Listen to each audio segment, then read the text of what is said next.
Temperatura.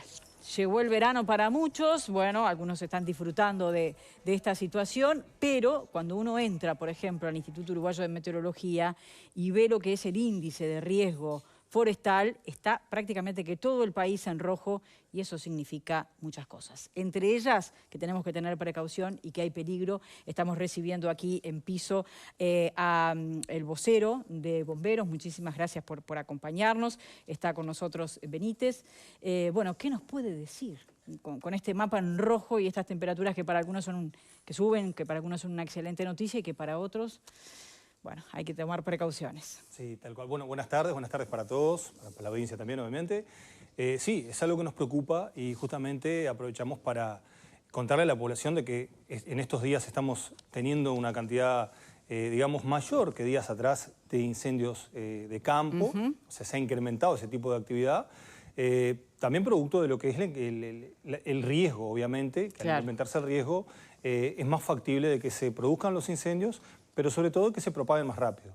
Pero las causas siempre son acciones humanas. Eso hay que tenerlo en cuenta y obviamente que para la prevención acudimos a eso, a la colaboración de la población en cuanto a no realizar quemas, lo que venimos reiterando siempre, ya que está prohibido realizar quemas al aire libre.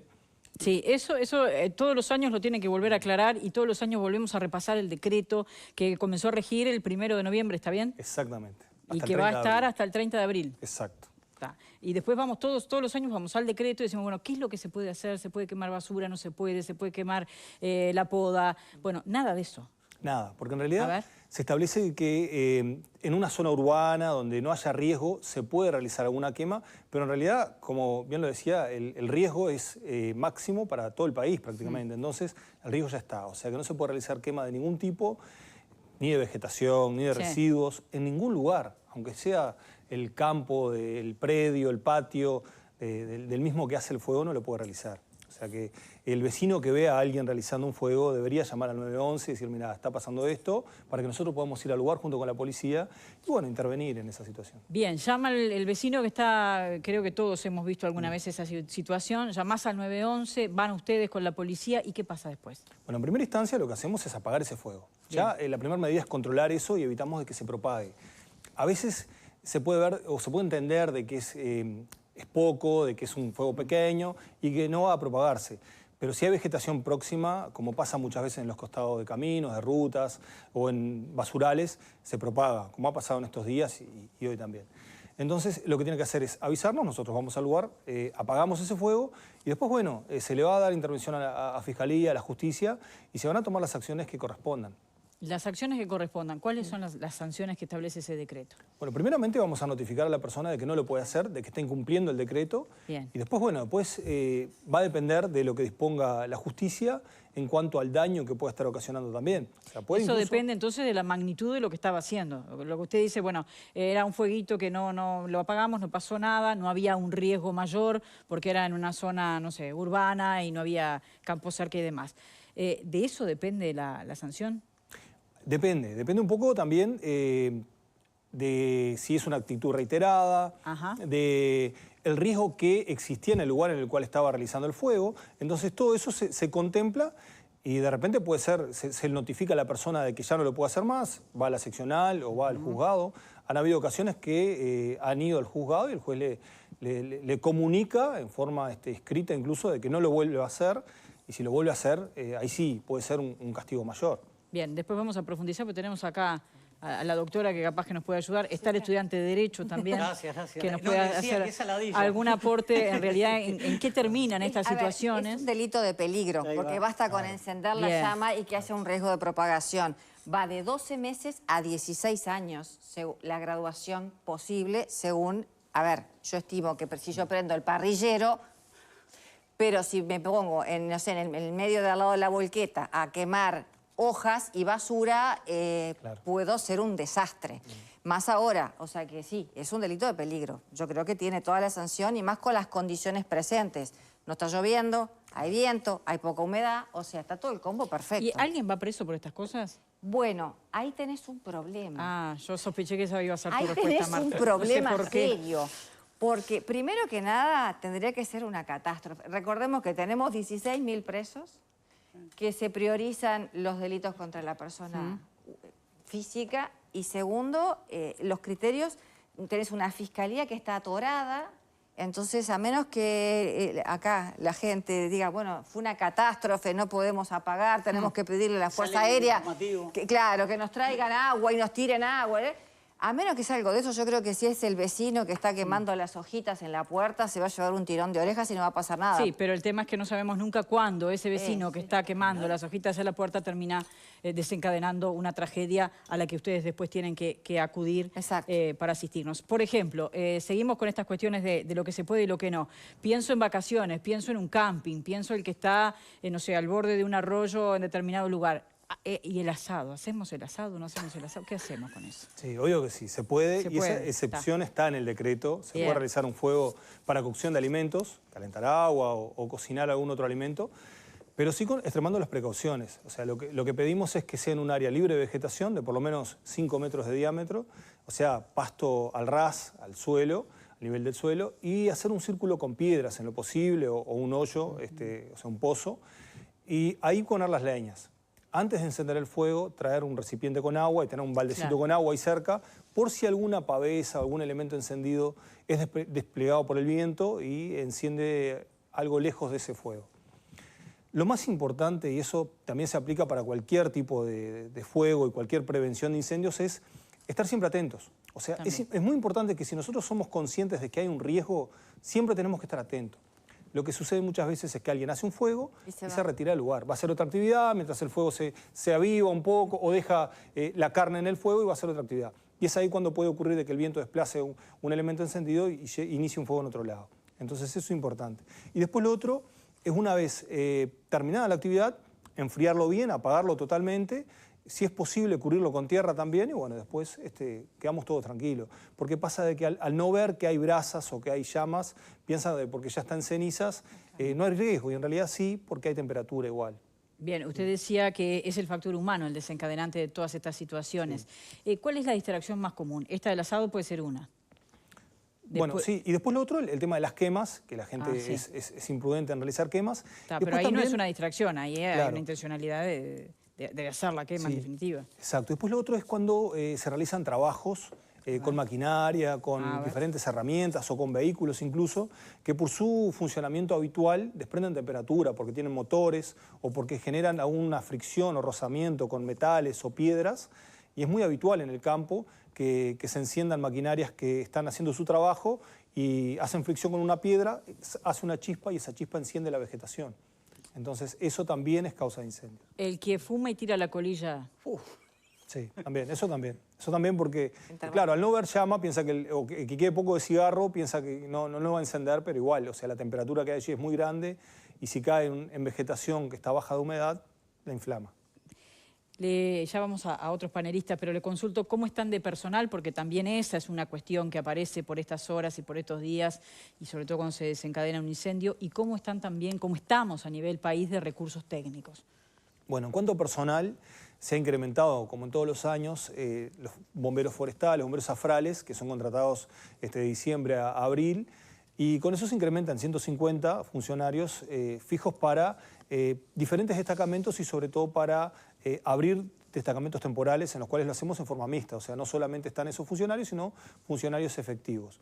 De esa manera nosotros incrementamos la respuesta y damos respuestas más rápidas también en diferentes lugares. Y fuera de esos zafrales, ¿cuántos tenemos efectivamente a nivel país? Alrededor de 1.600 han habido ingresos y estamos con escuelas en curso también.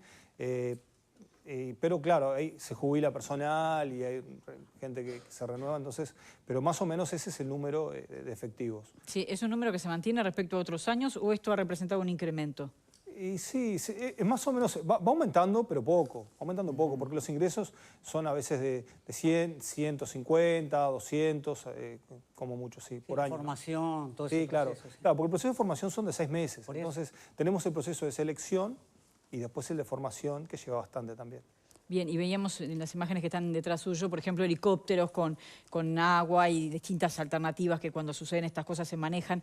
¿Qué recursos tenemos? ¿Qué recursos técnicos tenemos? Bueno, se ha incorporado en cuanto a vehículos también, pero principalmente se ha incorporado tecnología en cámaras con inteligencia artificial, lo que nos permite una detección temprana, una alerta temprana de focos a una distancia bastante grande.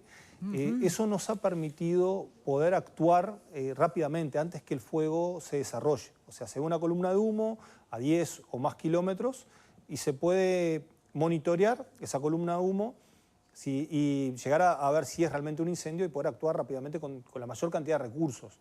Eso nos permite a nosotros que en poco tiempo controlar un incendio que de otra forma tendríamos días de repente trabajando. Bien, ¿y cuántas cámaras de esas tienen? ¿Cómo se distribuyen? ¿Cómo están trabajando con ellas? Sí, son alrededor de 20 en realidad. Se están instalando algunas porque, ¿qué pasa? Hay muchas que ya estaban instaladas, otras están en proceso de instalar y se renovó el sistema, o sea, se cambió el sistema, se instaló un sistema con inteligencia artificial.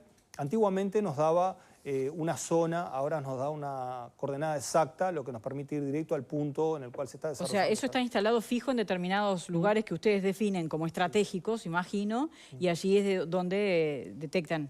Exacto, eso va a una central de monitoreo y bueno, y ahí nosotros podemos determinar si es necesario que ya se vaya Bien. a la respuesta o se entiende de que no es un incendio y de repente se puede tomar otra acción. Perfecto. ¿Alguien más que quiera hacer alguna consulta? No, una cortita nomás. Primero agradecerte que estés acá y el nivel de profesionalismo que tiene Bomberos. Digo, no hay duda, comparado, por ejemplo, Policía Científica. Hay gente que se enoja cuando uno lo plantea, porque parecería que son todos profesionales. Hay unidades como esta que tiene históricamente algo que fue muy importante, ¿no? El cadete de primero, vos lo viviste, cuando termina el primer año, segundo y tercero, lo hacen bomberos. O sea, adquieren una experiencia que ya al egreso están ahí. Y eso es muy relevante para el comando y para ellos. Serviría para toda la policía. Alguien te puede decir, ya se hace la praxis con los nuevos cadetes, pero habría que tener dentro de la capacitación permanente algo que haga la diferencia y creo que está re bueno. Yo te preguntaba por la cantidad, porque es una crítica habitual, digo. Lo hemos vivido, los que tuvimos la suerte de estar en alguna unidad en el interior, y hasta te baja la jerarquía del que está a cargo, digo, de alguna manera, si bien hay experiencia acumulada, se le debería prestar mucha más atención y cuando hablamos de seguridad pública, también pensar en las unidades esas que olvidamos un poco, todos, absolutamente todos, y por otro lado, mejorar en recursos. Porque si no, de lo contrario, nos hacemos trampa al solitario. Y lo último, que creo que lo vas a compartir, lo viven diciendo bomberos, pero en casa tenemos un extintor. No Sí, digamos bomberito porque se enoja. Pero digo, Sí, del extintor no habló, tenemos que tener. Y sería bueno, ¿no? Sería conveniente, o sea, no es un requisito. Pero ¿no?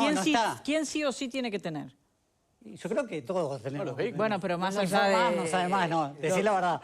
Primero que nada, muchas gracias No, por al las revés. palabras. Y después, bueno, nosotros no lo podemos pedir, o sea, no podemos exigir ni tampoco No, pedir. pero lo plantea. Claro, porque es un elemento también comercial, digamos. Tiene costo. Claro, tiene un costo. O sea, no podemos- pero sí hay comercios determinados... Ahí se obliga. En realidad, Claro, ahí sí. cualquier local que esté destinado a más de un núcleo familiar, es decir, una pensión Ahí que está. tenga 2 habitaciones, una la alquila, bueno, eso tiene que tener autorización de bomberos para poder funcionar como tal.